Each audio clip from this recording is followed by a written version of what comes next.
रात का अंधेरा, दौड़ता एंड्रोक्लीस। चांद छिपा था, अंधेरा घना था।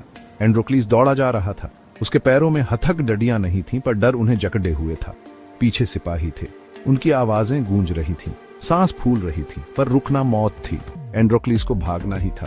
दिल धक धक कर रहा था, पसीने से तर शरीर ठंडा पड़ रहा था। हर आहट खतरे का एहसास दिला रही थी। क्या वह बच पाएगा? क्या आजादी सिर्फ एक सपना है? एंड्रोक्लीस ने एक घना जंगल देखा। क्या यह उसकी रक्षा करेगा या मौत के मुंह में धकेल देगा? उसके पास और कोई चारा नहीं था। उसने जंगल में छलांग लगा दी। जंगल घना था, पेड़ ऊंचे और घने थे, उनकी शाखाएं आपस में गुथी हुई थीं। सूरज की एक भी किरण अंदर नहीं आ पा रही थी। अंधेरा और डर दोनों ही घने थे। हवा में झींगुरों की आवाज गूंज रही थी। कहीं दूर एक शेर दहाड़ा। एंड्रोक्लीस के रोंगटे खड़े हो गए। क्या मौत उसका इंतजार कर रही थी? डर के मारे उसके पैर जवाब देने लगे थे, पर उसे भागते रहना था। सिपाही पीछे ही होंगे, उनसे बचना जरूरी था।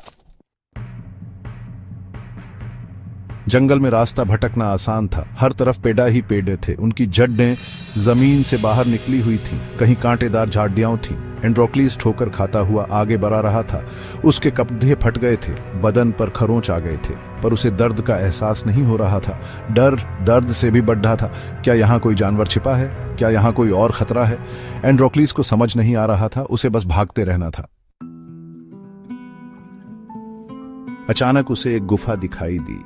यह अंधेरी और गहरी थी, पर एक उम्मीद जगा गई। क्या वह यहाँ छिप सकता था? गुफा के अंदर जाने से पहले एंड्रोक्लीस ने एक बार पीछे मुड़कर देखा। सिपाही दिखाई नहीं दे रहे थे। क्या वे उसका पीछा करते करते थक गए थे? एंड्रोक्लीस धीरे से गुफा के अंदर चला गया। क्या यह गुफा उसकी रक्षा करेगी या मौत का दूसरा नाम है?